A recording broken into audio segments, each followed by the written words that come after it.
2 নম্বর প্রশ্ন, শুধু আল্লাহ আল্লাহ বলে জিকির করা যাবে কিনা? শুধু আল্লাহ আল্লাহ বলে জিকির করা অথবা হু হু বলে জিকির করা এটা যাবে কিনা? এগুলা পুরাতন প্রশ্ন, একসময় আমি উত্তর দিচ্ছি, তবে এই মসজিদে আলোচনা আগে হয়নি। এখানে একটা হাদিস দলিল আছে, এই দলিল থেকে বলা হয় যে আল্লাহ আল্লাহ বলে জিকির করা যাবে। দলিলটা কি? সহিহ মুসলিমের হাদিস আছে 148, যারা এভাবে জিকির করে তারা দলিল দেয়।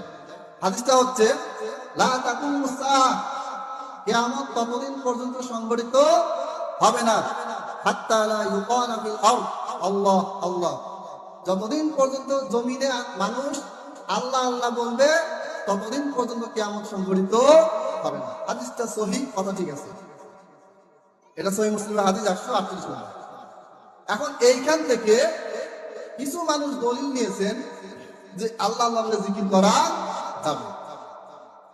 আমরা যদি কোনো হাদিস পড়ি, যেটা আমি আগেও বলেছি, বিশেষ করে আলেম ওলামাদেরকে এটা মাথায় রাখতে হবে যে একটা হাদিসের ব্যাখ্যা অন্যান্য হাদিসে দেওয়া আছে।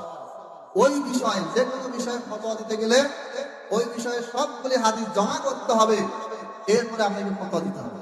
যেমন বুখারীতে একটা হাদিসে আছে যে আল্লাহ নবী সাল্লাল্লাহু আলাইহি ওয়াসাল্লাম তাকবীর দিয়ে সালাত শুরু করলেন, রুকু করলেন, সিজদা করলেন, তাশাহুদ করলেন, সালাম ফিরালেন, শেষ। এখানে আযানের কথা নাই, ইকামতের কথা নাই, রুকুতে কি দোয়া বলে সেটার কথা নাই, তাসবিহতে কি দোয়া বলে, সিজদায় কি দোয়া বলে সেটার কথা নাই, তারপরে তাশাহুদের কথা আছে, দরুদ শরীফের কথা নাই, সালাম ফিরালেন কি বলে সালাম ফিরালেন সেটার কথা নাই, সালাম ফিরানোর পরে তিনি কি জিকির আজকার করেছেন সেটার কোনো কথা নাই।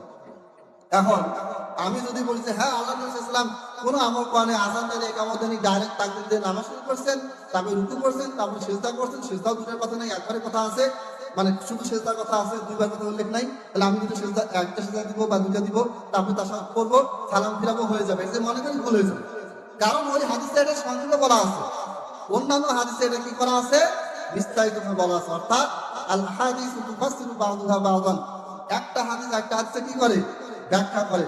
সাহাবীরা তাবেঈরা মানুষকে বোঝানোর জন্য তারা সবসময় পুরো হাদিস বর্ণনা করে না, কিছু হাদিস বর্ণনা করছে, বিষয়টা বুঝছেন, তারপরে হাদিসের বাকি অংশ আবার বর্ণনা করে বুঝিয়ে দিয়েছেন। তাহলে সহিহ মুসলিমের এই হাদিসটা, এটার ব্যাখ্যা আছে মুসনাদে আহমদে। মুসনাদে আহমদের হাদিসটা আছে যে লা তাকুমুস সাআহ, ততদিন পর্যন্ত কিয়ামত সংঘটিত হবে না, হাত্তা ইয়াকুলা আলা আহাদিন ইয়াকুলু, যে বলে লা ইলাহা ইল্লাল্লাহ। তার মানে সহিহ মুসলিমের যে হাদিসটা, যে হাদিসে শুধু আল্লাহ আল্লাহ বলার কথা আছে, যে ততদিন পর্যন্ত কিয়ামত হবে না, যতদিন পর্যন্ত মানুষ আল্লাহ আল্লাহ বলবে ততদিন পর্যন্ত কিয়ামত হবে না।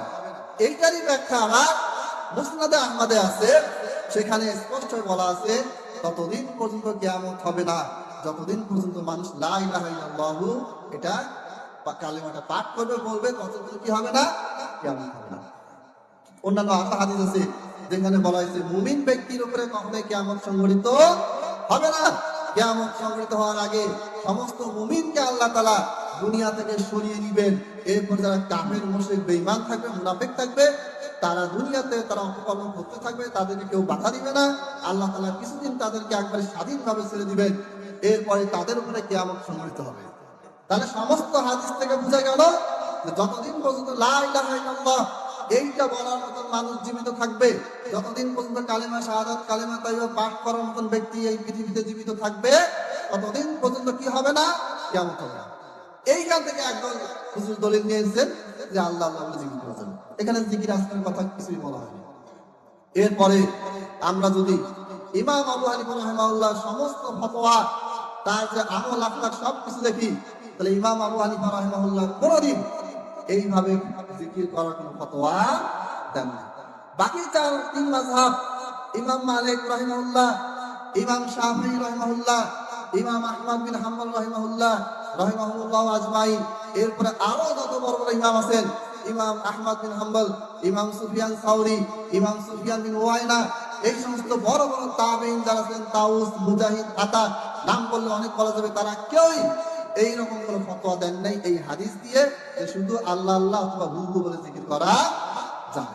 যারা এভাবে জিকির করেন তাদের কাছে অনুরোধ থাকবে যে আপনাদের কাছে আরো স্পষ্ট দলিল থাকলে সেটা আপনারা আমাদেরকে দেন, আমরাও বোঝার চেষ্টা করি যে আসলে ভুলটা কোথায় হচ্ছে। যাই হোক, আমাদেরকে মনে রাখতে হবে যে এই সমস্ত প্রশ্ন, এগুলি কমন প্রশ্ন। এই প্রশ্নগুলি করার কারণ হচ্ছে আমাদের ভিতরে পড়াশোনা কম হচ্ছে, আমাদেরকে পড়াশোনা বাড়াতে হবে, তাহলে এগুলি আমরা নিজেই বুঝতে পারবো।